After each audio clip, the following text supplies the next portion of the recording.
Bismillahirrahmanirrahim. Assalamualaikum warahmatullahi wabarakatuh. Innal hamdalillah nahmaduhu wa nasta'inuhu wa nastaghfiruhu wa na'udzu billahi min shururi anfusina wa min sayyiati a'malina. May yahdihillahu fala mudilla lahu wa may yudlil fala hadiya lahu. Asyhadu an la ilaha illallah wahdahu la syarika lahu wa asyhadu anna Muhammadan abduhu wa rasuluhu la nabiyya ba'dahu.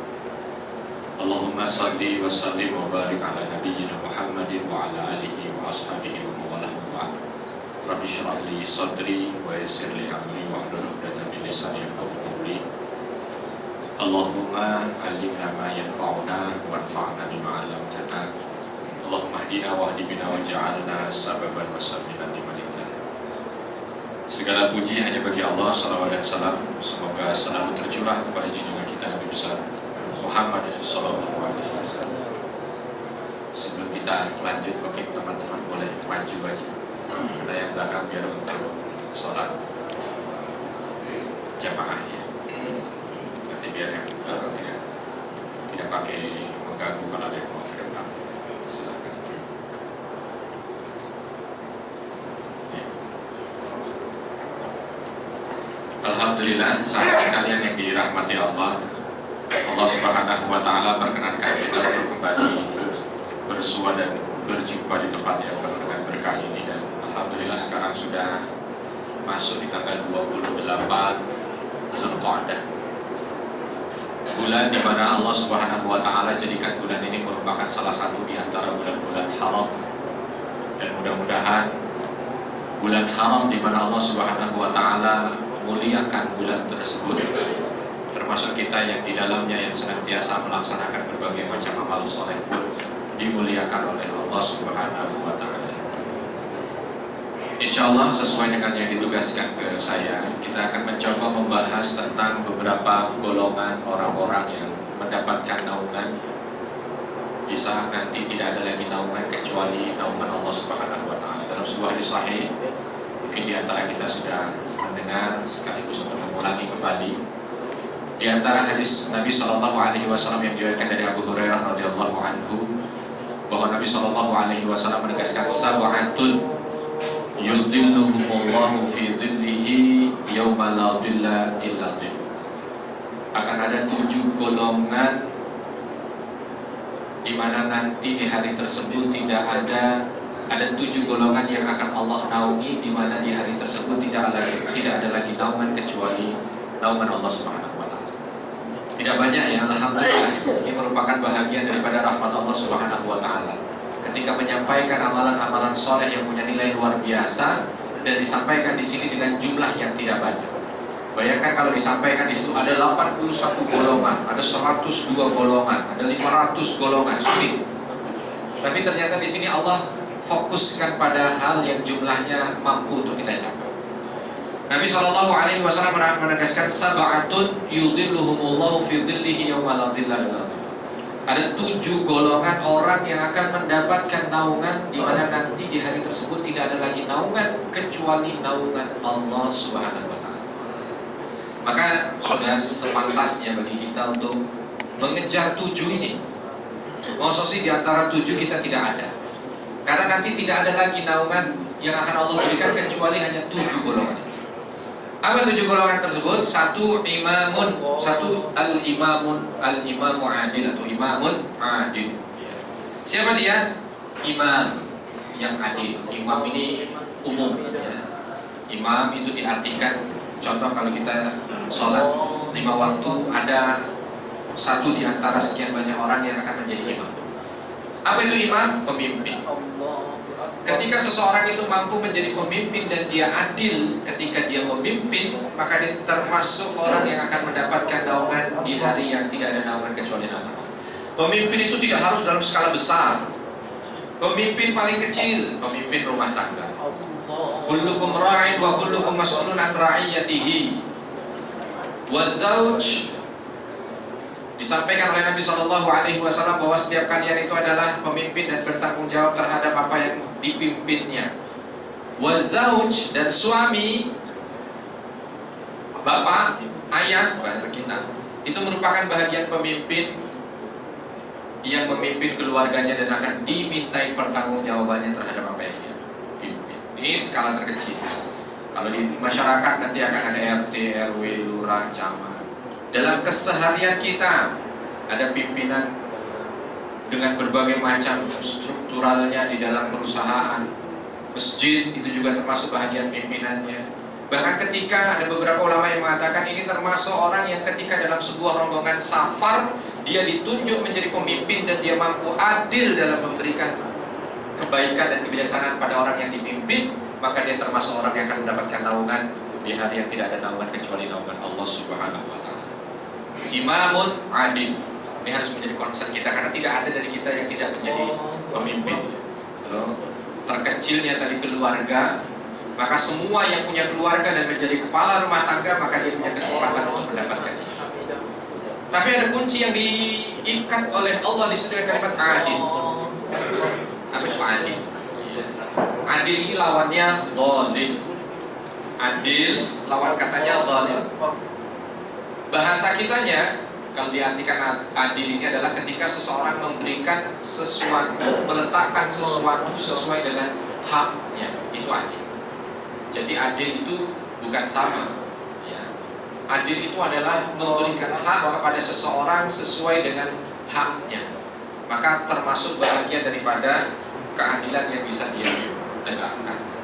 Artinya gampangnya jangan ada sedikit pun kezaliman yang kita berikan kepada siapapun yang saat itu Allah amanahkan untuk kita pimpin, maka insya Allah Allah akan masukkan kita dalam golongan orang-orang yang adil dalam memimpin. Ya, kadang-kadang orang ini kan kezaliman itu dengan mudah diberikan ketika dia memimpin. Dia mah nggak sepaham dengan kita, dah kurangi haknya. Bahkan ada orang-orang yang ketika memimpin dia tidak suka dengan orang yang dia pimpin, hanya masalah pribadi. Itu dia dengan tega untuk mengurangi haknya. Padahal di situ letak kezaliman itu hadir. Kenapa kok bonus dia dipotong? Dia mah orangnya kalau sama saya nggak pernah mau nurut, senyum aja enggak. Ini kan udah urusan pribadi. Ketika urusan pribadi masuk dalam kepemimpinannya, maka di situ letak ketidakadilan itu hadir pada dia. Dan sebagai seorang pemimpin harus peka terhadap kezaliman. Karena ketika seorang pemimpin itu peka terhadap kezaliman, maka benih-benih kesuksesan dalam memimpin itu Allah hadirkan di sana. Seperti contohnya Umar bin Khattab radhiyallahu anhu. Pernah Umar bin Khattab radhiyallahu anhu ketika menjadi khalifah, beliau melihat ada kambing lewat. Begitu melihat ada kambing lewat, menangis beliau.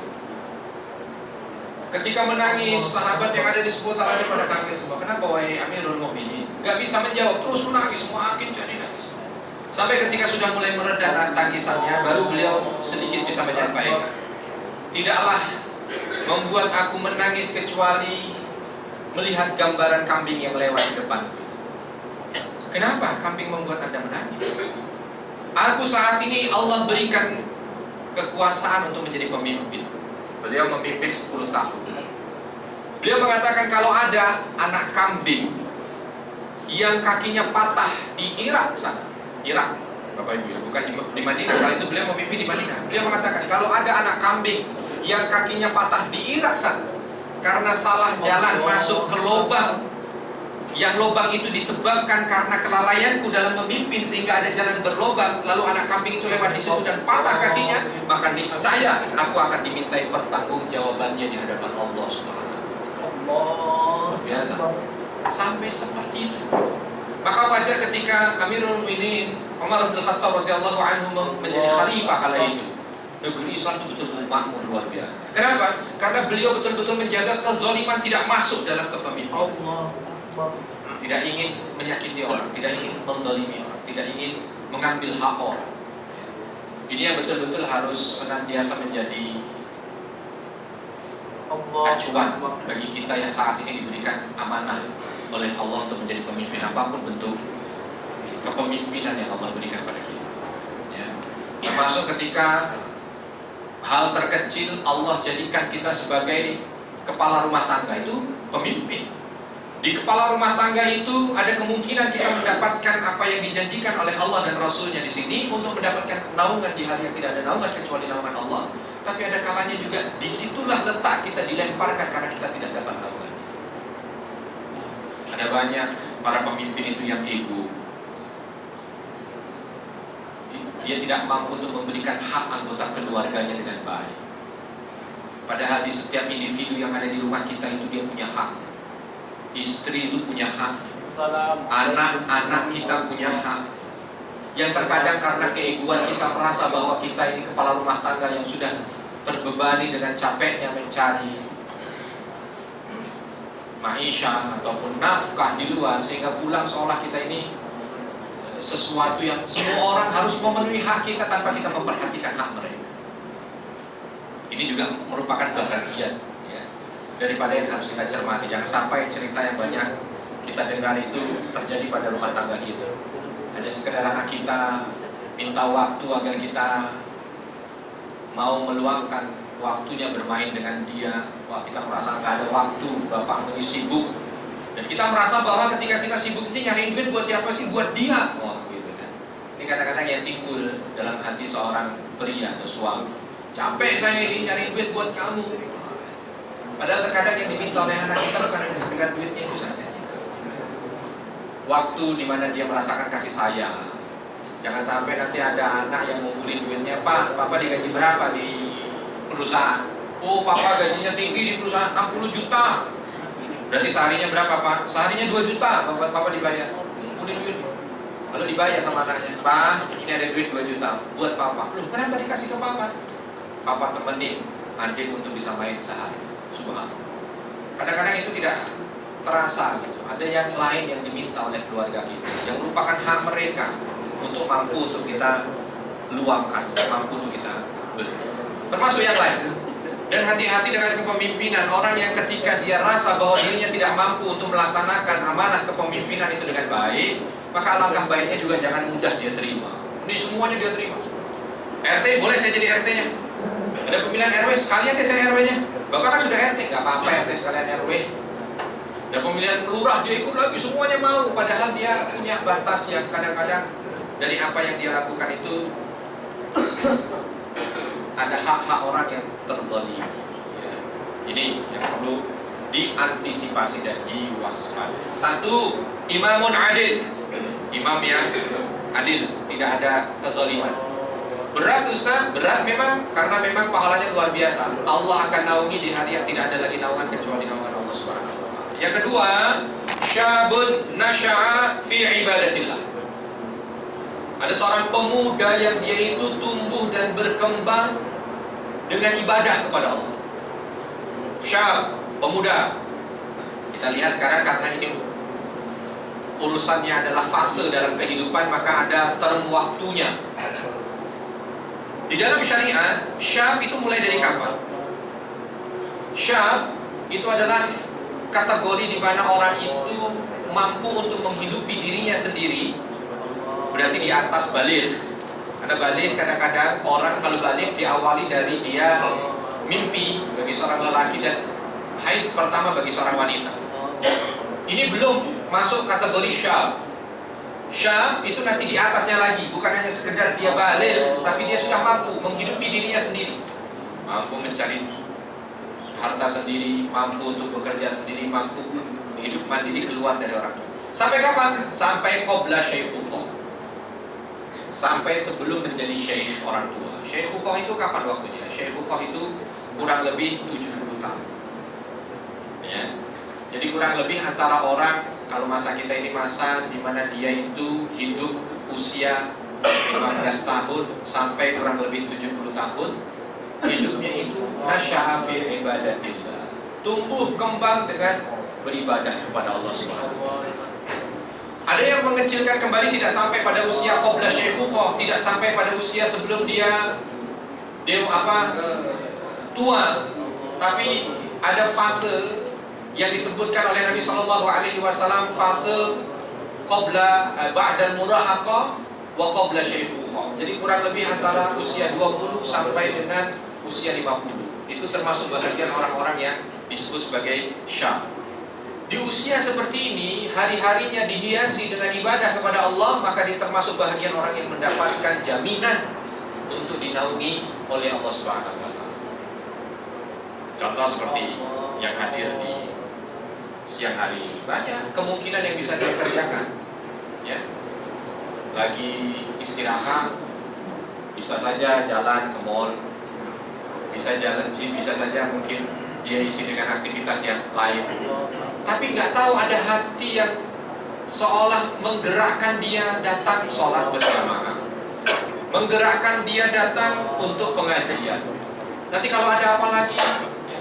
Maka di usia-usia seperti ini, di saat orang itu bebas memilih untuk bisa mengambil jalan hidupnya kemana dan kemana, dan ternyata dia jatuhkan pilihan itu agar menjadi orang-orang yang melaksanakan aktivitas ibadah kepada Allah, maka insya Allah dia termasuk bahagian orang-orang yang dalam kategori syabun nasya'a fi ibadah, seorang pemuda yang dia itu senantiasa hidup tumbuh beribadah kepada Allah Subhanahu wa taala. Artinya usia syab ini usia kita, masuk bahagian kita antara 20 sampai 50 ini rata-rata usia kita. Maka tolong dihiasi usia 20 sampai 50 ini dengan ibadah yang bisa kita kerjakan, dan istiqomahkan satu ibadah agar kita termasuk bahagian yang dicatat oleh Allah, orang yang mengerjakan ibadah di usia. Kenapa diistiqomahkan? Karena dengan istiqomah itulah nanti stempel itu akan hadir. Disadari bahwa tidak semua dari kita itu mampu untuk melaksanakan semua aktivitas ibadah. Mungkin di antara kita ada 1-2 ibadah yang mampu untuk kita istiqomahkan. Fokus di situ. Ada di antara orang-orang itu yang dia mudah sekali untuk puasa. Ada. Senin Kamis, bukan hanya Senin Kamis, puasa Daud dia kerjakan. Tapi ada orang yang puasa itu sulit sekali buat dia. Bahkan kadang-kadang puasa wajib saja, adzan asar sudah seperti orang sakaratul maut. Sulit, berat. Ada yang begitu. Ada orang yang begitu mudahnya pengajian. Pokoknya setiap pengajian mana saja dia hadir. Kelebihan yang Allah berikan. Ada orang yang dia itu mudahnya qiyamul lail. Masya Allah, kalau namanya qiyamul lail itu jam 3 sudah bangun, setengah 3 sudah bangun, dan tidak bisa tidur lagi memang dia. Allah mudahkan di sana. Ada yang dimudahkannya dengan membaca Al-Quran.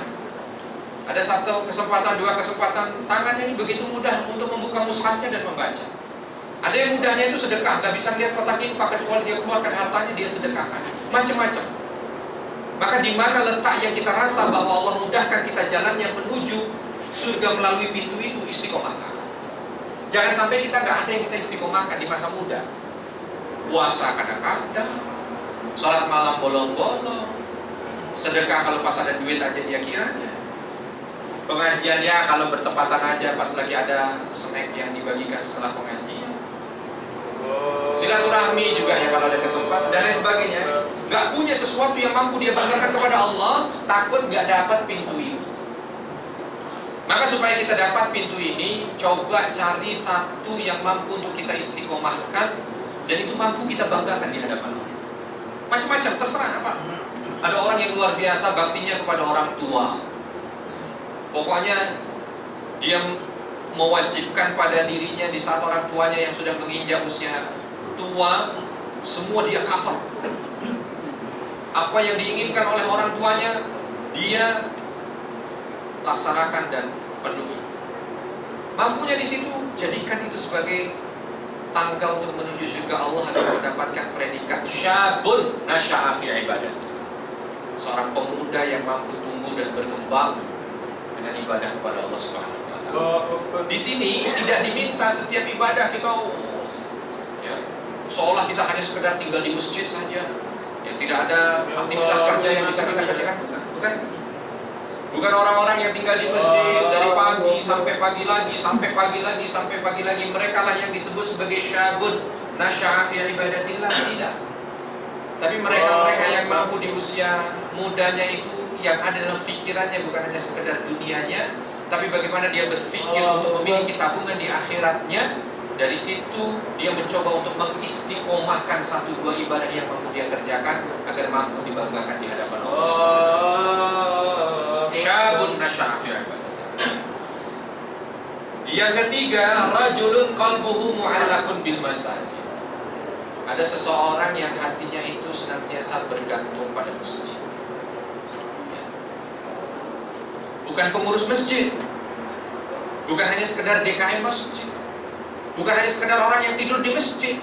Karena ada orang yang senantiasa itu di saat istirahat ke masjid. Ngapain tidur? Apakah itu termasuk orang mu'allaqun bil masajid? Ada orang yang kalau nggak kemana-mana, nggak ada tempat lagi, akhirnya ke masjid. Ini masjid jadi pelarian terakhir, bukan itu. Tapi masjid yang mu'allaq, hatinya itu tergantung, tertambat pada masjid. Ya tentu dia bisa menjadi orang yang hatinya itu bergantung pada masjid kalau dia senantiasa hadir ke masjid. Lagi istirahat begini, tempat yang paling nyaman yang bisa membawa ketenangan buat dia adalah ketika dia datang ke masjid. Karena di masjid dia wudu, ketika dia wudu dia mampu merasakan kenikmatan dari wudunya, lalu sholat di dalamnya, lalu berkumpul dengan orang-orang soleh yang ada di dalamnya. Lepas dari itu dia berpikir gimana caranya masjid ini supaya bisa makmur, apa yang perlu dia berikan, apa yang perlu kontribusi yang dia berikan, dan lain sebagainya. Bukan hanya 1-2 masjid, tetapi setiap melihat masjid ada keinginan untuk mampu memberikan kebaikan pada masjid tersebut. Maka insya Allah termasuk bahagian yang mu'allaqun bil masajid. Bukan orang yang menghidupi diri dari masjid. Ada juga yang gitu. Kenapa jadi pengurus di sana? Enak, di sana kasnya banyak. Terus kalau kasnya banyak kan gaji kita juga gedean dikit. Itu bukan orang yang mu'allaqun bil masajid. Bukan dia mencoba untuk mengambil harta dari masjid, tapi dia memberikan apa yang dia miliki untuk masjid. Ya. Ini semua masjid. Walaupun ada beberapa ulama yang mengatakan semua masjid nilainya sama, tapi 3 masjid yang paling utama dia punya keutamaan yang jauh lebih besar. Mana 3 masjid yang utama? 1 Masjidil Haram, 2 Masjid Nabawi, dan 3 Masjidil Aqsa. Ketika hatinya selalu tertambat pada masjid tersebut, maka insya Allah Allah Subhanahu wa Ta'ala akan berikan kemudahan pada dia untuk menjadi orang yang mendapatkan naungan di saat tidak ada lagi naungan kecuali naungan Allah Subhanahu wa Ta'ala. Nih, ya. Jadi kalau ada orang yang baru dengar azan dari masjid saja telinganya sudah panas, dia agak diragukan bisa mendapatkan naungan ini. Aduh itu azan masjid kencangnya bukan main, ganggu orang tidur aja. Ya, diragukan untuk bisa mendapatkan naungan dari naungan Allah. Ketika ada masjid mau punya acara, dia merasa terganggu karena masjid ini ada acara, terus habisin duit kita aja minta aja. Itu berarti termasuk bahagian orang yang tidak berhak untuk mendapatkan naungan yang disampaikan oleh Nabi Muhammad SAW. Itu yang ketiga. Yang keempat, rajulani tahabba fillah ijtama'a alaihi wa tafarraqa alaihi. Ketika ada orang yang dia itu bersahabat dan berteman, berkumpul, dan berkumpulnya ini bukan karena dunia. Bersahabat, berteman, dan berkumpulnya karena Allah. Gimana berteman dan bersahabat karena dunia? Gak perlu saya ceritakan, semua dari kita mungkin paham. Lagi dekat banget dengan dia? Iya. Kenapa? Lagi butuh kerjaan nih. Soalnya dia lagi banyak proyek, jadi ya dekat-dekat lah supaya kecipratan. Nah ini berarti berteman karena dunia. Kenapa dekat banget dengan dia? Iya, dia sekarang atasan saya, harus saya baik-baikin supaya apa? Gampang naik jabatan. Sama. Ada kalanya dia dekat dengan seseorang hanya karena tujuan duniawi, maka detik itu berkumpulnya, persahabatannya, pertemanannya bukan karena Allah. Tapi ketika dia itu berteman bukan alasan yang membawa dia hanya sekedar pada dunia, bahkan tidak ada nilai dunianya sama sekali, lalu dia berkumpul, maka insya Allah termasuk bahagia daripada orang-orang yang bertemu, berkumpul, berteman karena Allah. Termasuk kita di sini. Coba yang menggerakkan kita datang ke sini bersama, bertemu begini apa? Apakah karena ketika kita bertemu itu nanti akan mendatangkan job tambahan dari proyek yang dimiliki? Ya datang ke masjid, ketemu dengan temannya di masjid, ngobrol di masjid, bercengkrama di masjid, maka selama pertemuan itu adalah pertemuan yang mengundang rahmat Allah Subhanahu wa Ta'ala. Dan banyak pertemuan, ada pertemuan kita di masjid, ada pertemuan kita di kafe, ada pertemuan kita di resto, ada pertemuan kita di kantor, ada pertemuan-pertemuan. Ini pertemuan yang kita jalani dalam kehidupan kita, tapi di antara pertemuan-pertemuan itu ada pertemuan yang ternyata mampu mendatangkan rahmat Allah untuk memberikan pada kita naungan di hari di mana tidak ada naungan kecuali naungan Allah. Maka berbanyak pertemuan dengan orang-orang soleh. Ya. Nggak harus di masjid, memang dimanapun. Kita tahu banyak teman-teman kita yang baik, kita ketemuan yuk. Kenapa? Pengen ngobrol aja. Begitu ngobrol, ngobrolnya arahnya akhirat, mendatangkan kedamaian buat kita. Gak ada dunia yang dibicarakan di sana. Maka insya Allah termasuk bahagia daripada orang-orang yang bertemu, berteman, dan berpisah karena Allah.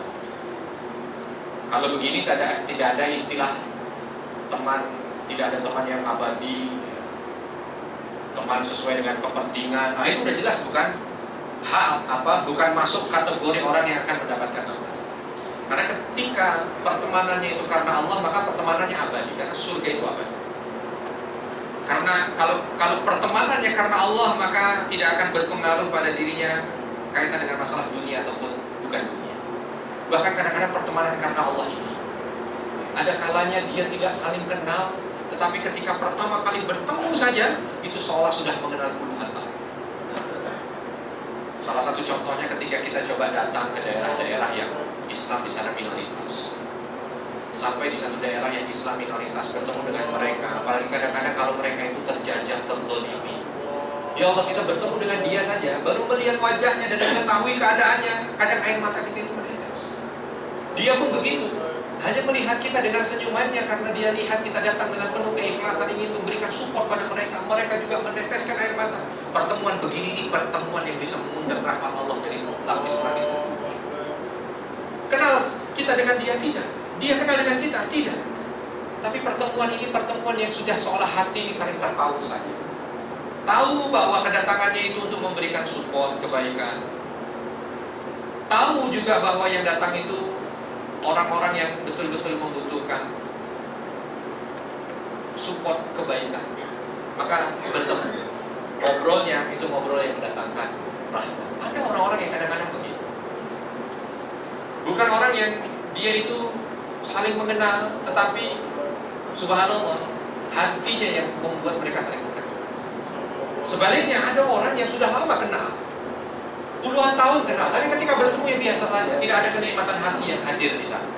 Kenapa? Karena mungkin pertemanannya selama ini hanya landasannya hanya sekedar dunia. Maka alangkah baiknya mencoba untuk memperbanyak teman-temannya. Pertemuan kita dengan beliau itu bukan karena dunia, tapi pertemuan kita dengan beliau itu karena Allah Subhanahu wa Ta'ala. Di saat bertemu dengan dia, iman kita bertambah. Di saat kita bertemu dengan dia, seolah akhirat itu begitu dekat. Di saat kita bertemu dengan dia, kecintaan kita kepada Allah makin meningkat. Perbanyak teman-teman yang begini, karena teman-teman yang seperti ini adalah teman-teman yang mampu untuk memberikan kita kenikmatan, naungan yang tidak ada naungan kecuali naungan Allah pada hari itu. Yang kelima, rajulun da'athu imra'atun dzata mansibin wa jamalin faqala inni akhaf.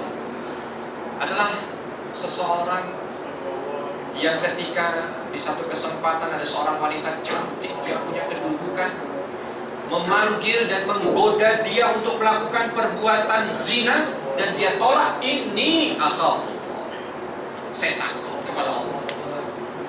Ini memang disampaikan dalam hadis ini sebagai bentuk cerita ya. Ada seorang yang dipanggil oleh orang cantik, wanita cantik, punya kedudukan. Ini udah lengkap semuanya, cantik, punya kedudukan, dipanggil untuk berzina sama dia. Kalau dia berzina, tidak ada yang mampu menggugat dia dan mengganggu dia secara hukum. Kenapa? Dia punya kedudukan. Tapi lelaki ini mengatakan, ini akhafu.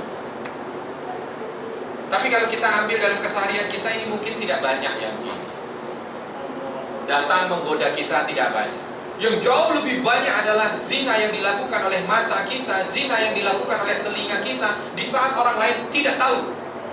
Maka ketika ada seorang lelaki yang mampu untuk menahan segala macam bentuk nafsu jahatnya tersebut, dengan hatinya mengatakan ini akhafullah, maka detik itu dia menjadi manusia yang berhak untuk mendapatkan naungan Allah. Ada orang yang lewat, mampu dia pandang, dan orang lain tidak tahu kalau dia pandang tersebut, tapi hatinya mengatakan ini akhafullah, lalu dia tundukkan pandangan, maka detik itu dia mampu untuk menjadi orang yang mendapatkan naungan Allah. Lewat di depan televisi, lewat di depan handphonenya, lewat di mana segala macam, dia tahan untuk dia tidak nikmati tersebut. Dengan hati mengucapkan ini akhafullah, maka termasuk bahagia kemampuan oleh Allah untuk bisa mendapatkan naungan. Alhamdulillah, detik ini, bahagian ini mungkin sesuatu yang bisa kita harapkan. Kan begitu banyaknya fitnah akhir zaman. Salah satunya fitnah itu dari wanita yang menggoda dengan berbagai macam bentuknya. Lalu kita mencoba untuk menahan emosi kita, menahan syahwat dan nafsu kita. Lalu hati kita mengucapkan ini akhafullah, terus terlatih, maka insya Allah satu golongan ini mampu. Mungkin ini agak sulit bagi orang zaman dahulu kala. Karena zaman dahulu kala harus betul-betul terjadi kondisi ini. Ada seorang wanita yang secara fisik datang, yang punya jamal, kecantikan, yang punya mansib, kedudukan, manggil dia. Nah itu mungkin dalam hidupnya berlalu hanya sehari 2 hari, itu pun dia harus memiliki fisik yang bagus juga sehingga menggoda wanita untuk menggoda dia. Tapi detik ini tidak. Karena godaan itu tidak harus datang dari godaan fisik wanita, datang kepada fisik seorang lelaki dengan berbagai macam bentuknya hadir di tengah hidup. Ketika dia mampu untuk menahan dirinya dari itu, maka satu kesempatan mendapatkan golongan yang dinaungi oleh Allah Subhanahu wa taala dia dapat. Yang kelima, yang keenam, rajulun tasaddaqa bisadaqatin fa akhfaha hatta la ta'lamu shimaluhu ma tunfiqu yamin. Ketika ada seseorang yang bersedekah, dan ketika dia bersedekah, dia sembunyikan sedekahnya, sehingga seolah tangan kirinya ini tidak tahu apa yang disedekahkan tangan kanan. Bismillah, menjadi ahli sedekah dengan harta yang kita miliki. Tidak perlu lihat banyak atau sedikit, karena yang dilihat oleh Allah bukan banyak dan sedikitnya. Tapi bagaimana kita mampu menjadikan sedekah kita berkualitas? Salah satunya dari tadi, tidak diketahui orang. Ini kadang-kadang orang lain, apalagi kalau nilai sedekah gede, sholat Jumat, kotak infak lewat, yang mau dimasukin 100.000, itu yang dipegang ujungnya. Itu nggak masuk, dicolek dulu sama sebelahnya. Lipat, oh iya, 100.000 sih Pak. Tadi dia masukin. Kalau kecil nggak mau ditutupin, lontang itu bunyinya. Hati-hati, amal ibadah yang ada nilai sedekah diminimalisir untuk ditutup. Walau kadang-kadang berat, apalagi kalau nilainya gede. Karena fitrah manusia ini, Masya Allah. Apalagi sekarang lagi nih fitnah sudah ada handphone. Apa-apa nilainya itu maunya di expose. Bahkan mau sedekah dipoto. Masuk. Sedekahku kali ini. Mana sedekah? Wah. Mau korban, baru survei mau beli, dipoto kambingnya yang gede. Rencana mau beli ini, baru rencana. Padahal belum tentu dia korban dengan kambing itu atau tidak, atau dengan sapi itu atau tidak. Tapi hati-hati. Kenapa? Karena memang disinilah letak syaitan itu mampu untuk menghancurkan segala bangunan kebaikan yang sudah dibikin. Dengan apa? Dengan riya, ingin dilihat orang, dengan sum'ah, ingin dilihat. Latih diri kita bagaimana kita mampu untuk memberikan kebaikan dengan orang lain tidak melihatnya. Maka pernah satu kesempatan Abu Bakar As-Siddiq radhiyallahu anhu. Abu Bakar As-Siddiq radhiyallahu anhu itu pernah orang semua pada bingung karena ketika memandikannya itu pundak kirinya ini hitam. Dan semua orang bingung karena itu. Tapi karena ini merupakan aib, tidak diceritakan. Kenapa ya hitamnya? Kenapa ya? Sampai itu terlihat ketika beberapa bulan berikutnya orang pada mengeluh. Mana orang yang biasa hadir ke rumah kami menghantarkan gandum. Di saat kami kelaparan, esok harinya sudah ada gandum di rumah kami, ada gandum yang kami tidak tahu. Ketika tanya sama tetangga siapa yang hantar, nggak ada yang tahu. Tapi orang itu sudah kami rasa beberapa bulan ini tidak hadir lagi. Kenapa? Saat kami kelaparan gandum itu tidak hadir lagi di depan Tuhan. Kemana orang tersebut kemana? Telusur. Oh ternyata Abu Bakar As-Siddiq. Yang malam hari dia bawa ketika jadi khalifah di punggungnya sendiri tanpa ngomong ke yang lain. Diletakkan satu persatu.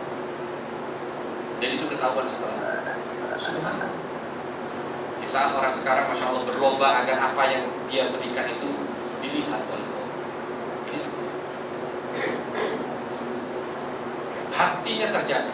Bahkan di saat fitnah mendera, ada salah seorang yang memang tidak dikategorikan sebagai ulama, tapi beliau dikategorikan sebagai ulama. Karena ketika di masa tahun 1500-an ini terjadi, saat Sultan Salim pertama memimpin, ya, tidak tahu kenapa beliau itu punya keinginan untuk bisa hadir melihat rakyatnya. Tiba-tiba di hari tersebut dia lihat ada orang meninggal yang tidak mau orang menyentuh jasad. Coba bayangkan. Sampai Sultan Salim, kenapa kalian tidak mau urus ini? Tapi karena dia dalam penyamaran, orang pun tidak gubris dia. Kenapa ini tidak diurus? Kenapa ini tidak? Enggak ada orang pada pergi semuanya. Dia ahli maksiat, tidak pantas dia untuk dimandikan, tidak pantas untuk disebut semua orang. Sampai akhirnya dia gotong sendiri cari tahu di mana rumah orang ini. Sampai berita bahwa rumahnya di sini dibawa. Begitu tahu dia meninggal dunia, istrinya menangis. Dan ketika menangis tersebutlah Sultan yang belum diketahui identitasnya tadi oleh istrinya tadi, karena dia dalam penyamaran, bertanya kenapa gerangan tidak ada orang yang mau menyolatinya, bahkan bukan menyolatinya, tidak ada yang mau mengangkat jenazahnya, tidak ada yang mau memandikan, mengkafani dan menyolatkan. Maka istrinya menjawab, ketahuilah bahwa apa yang dilakukannya itu tidak diketahui oleh yang lain kecuali saya saja, istrinya. Dan mungkin karena tidak tahunya itulah orang pada benci pada dia. Kenapa? Karena orang tahunya tiap malam dia selalu masuk ke tempat pelacuran. Tiap pagi dia selalu memborong khamr dan terus segala macam keburukan. Tapi istrinya menyampaikan bahwa dia masuknya ke rumah pelacuran itu karena dia bayar pelacur tersebut agar dia tidak praktek di malam itu. Dia mampu menyelamatkan satu wanita. Lalu dia beli khamr agar tidak dibeli oleh orang-orang, sehingga dia menyelamatkan generasi sehingga tidak minum khamr. Tapi dia tidak mencerita tujuan itu kepada yang lain karena takut dia riba. Dia hanya mengatakan biar Allah yang tahu, insya Allah aku akan disuruh. Walaupun nanti ketika meninggal tidak ada yang menyolatkanku, tidak ada yang memandikanku, tidak ada yang mengafankanku, tapi aku yakin Sultan akan mengkafani dan menyolatkan. Tapi aku juga bingung bagaimana ini terjadi. Langsung Sultan Salim kali mengatakan, besok Sultan yang akan memandikannya, mengkafaninya dan menyolatkan. Jadi itu terjadi. Ini bukan cerita dongeng, faktanya. Orang yang mampu memendam bagaimana dia bersedekah tidak harus disampaikan pada orang, walau bahkan kadang fitnah mendam. Ini kadang-kadang kita tidak. Kita sudah mau latihan supaya sedekah kita itu tidak dilihat orang. 100.000 kita tempel 2.000-an. Lalu kita lipat supaya kelihatan orang 2.000. Begitu lagi geser ke kotak infak kita masukin. Sebelah kita negor, katanya bos, masa cuma 2.000 depannya doang, di dalamnya 100.000. Ini lagi latihan ikhlas. Jadi nggak usah ngomong latihan ikhlas semua. Tapi itulah adanya kadang-kadang. Rajulun tasaddaqa fa'akhfaha. Seseorang yang ketika dia bersedekah menyembunyikan, hatta la ta'lamu shimaluhu ma tunfiqu yaminuhu. Sampai kirinya nggak tahu apa yang disedekahkan oleh kamu. Itu yang harus dilakukan supaya kita dapat tahu kan. Nilainya mahal sekali dibanding hanya sekedar pujian orang, omongan orang. Dan yang terakhir, yang ketujuh, rajulun zakarallah khalian fafadat ain. Ketika ada seseorang yang dia itu menyebut nama Allah sendirian, lalu menetes air matanya.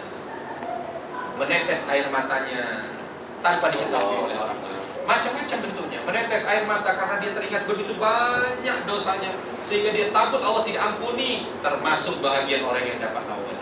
Menetes air matanya karena dia merasa betapa banyak nikmat yang Allah berikan pada dirinya, syukurnya tapi tidak sepadan dengan nikmat itu, termasuk orang yang mendapatkan Allah. Terus ketika ada seseorang yang mampu dan dimampukan oleh Allah dalam hidupnya, nyebut nama Allah dengan berbagai macam bentuk silahnya. Entah dia sebut hanya Allah, Allah, atau dia sebut astagfirullah, atau dia sebut ya Allah, netes air matanya, berhak dia dapat naungan. Walau kadang dia sebut itu karena dia merasa dirinya lemah atas ujian yang Allah berikan pada dirinya. Ya Allah, kemana lagi hamba harus jalan, ya Allah, kemana lagi hamba harus berusaha, hamba sudah lemah. Begitu, netes air matanya karena merasa dirinya lemah dengan segala macam cobaan dan ujian yang Allah berikan, termasuk bahagian yang dia akan mendapatkan oleh Allah. Karena Nabi Shallallahu Alaihi Wasallam pun pernah begitu. Di Amul Huzn, tahun kesedihan, ditinggal wafat pamannya, istrinya, diusir dari Mekah, dilempar batu oleh orang-orang Taif sampai ujung rambut, sampai ujung kakinya semua memerah. Nabi Shallallahu Alaihi Wasallam menyampaikan itu kepada Allah. Ya Rabb, ila man takilni, ila ba'idin yatajahhabuni aw ila qaribin yufarriqu amri. Ya Allah, harus kemana aku bersandar kalau bukan kepadamu ya Allah? Karena orang-orang yang nampaknya dekat denganku ini juga menghancurkan urusanku, apalagi yang jauh, dia makin membuatku terpuruk hanya kepadamu. Hamba Allah segala sesuatu. Nangis karena doanya. Ini sebenarnya fitrah.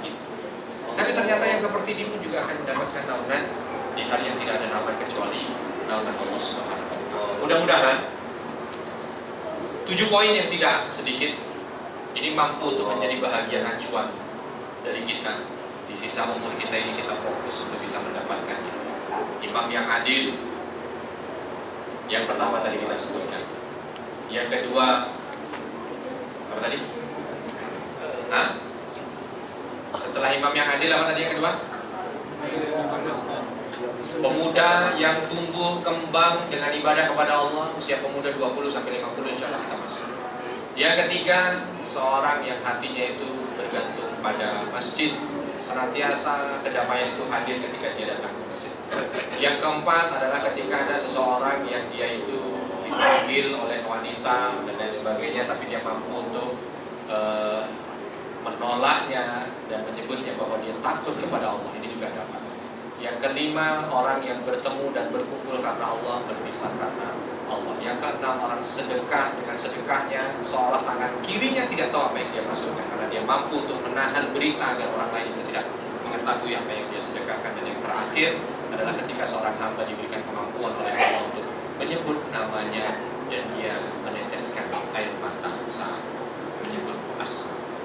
Saya kira cukup sekian. Sebelum saya tutup, saya ingin menyampaikan amanah informasi dari Yayasan Sahabat Baitul Maqdis.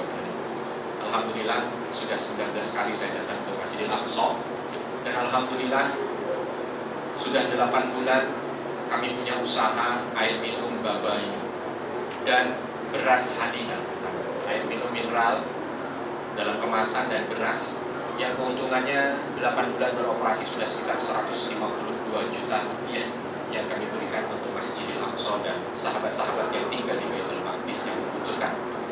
Kami mengucapkan banyak terima kasih. Mungkin di antara sahabat sekalian ada yang sudah pernah mengkonsumsi air dan berasnya, dan mudah-mudahan itu menjadi bukti di hadapan Allah kecintaan kita kepada Masjidil Aqsa. Dan saat ini kita sedang punya program untuk sedekah beras kepada double. Dengan 100.000 kita memberikan sedekah 7,5 kg beras kepada guru Al-Quran, dan dari keuntungan beras tersebut diberikan kepada para penjaga Baitul Maqdis. Dari 100.000, 7,5 kg beras kita berikan untuk sahabat-sahabat yang menjadi guru Al-Quran yang kadang-kadang hanya sekedar untuk biaya hidupnya saja sulit, bukan ustadz yang sudah punya pemasukan banyak, tidak, tapi yang hanya sekedar untuk hidupnya saja sulit. Kita mencoba untuk menopang dengan beras tersebut. Mudah-mudahan beras yang dimakan itu mampu menggerakkan dia datang ke tempat mengajinya. Dari anak-anak yang diajarkan mengajinya itu, selama mereka bisa mengaji, pahalanya ngalir ke beliau, dan karena beliau bisa bergerak sebab lantaran beras yang kita berikan, termasuk pahalanya juga ngalir ke kita menjadi amal jariah. Dan dari sebahagiannya kita berikan gandum untuk sahabat-sahabat kita yang ada di Baitul Maqdis sebagai bentuk kepedulian kita terhadap Masjidil Aqsa. Bagi yang berkenan, nanti mungkin di depan ada sahabat kita yang pakai kaos berbawa water, itu silakan satu voucher 100.000 rupiah untuk 7,5 kg beras. Sekian amanah ini saya sampaikan, mudah-mudahan bermanfaat untuk kita dunia dan akhirat. Subhanakallahumma wa bihamdika, asyhadu an la ilaha illa anta, astaghfiruka wa atubu ilaik. Wassalamualaikum warahmatullahi wabarakatuh.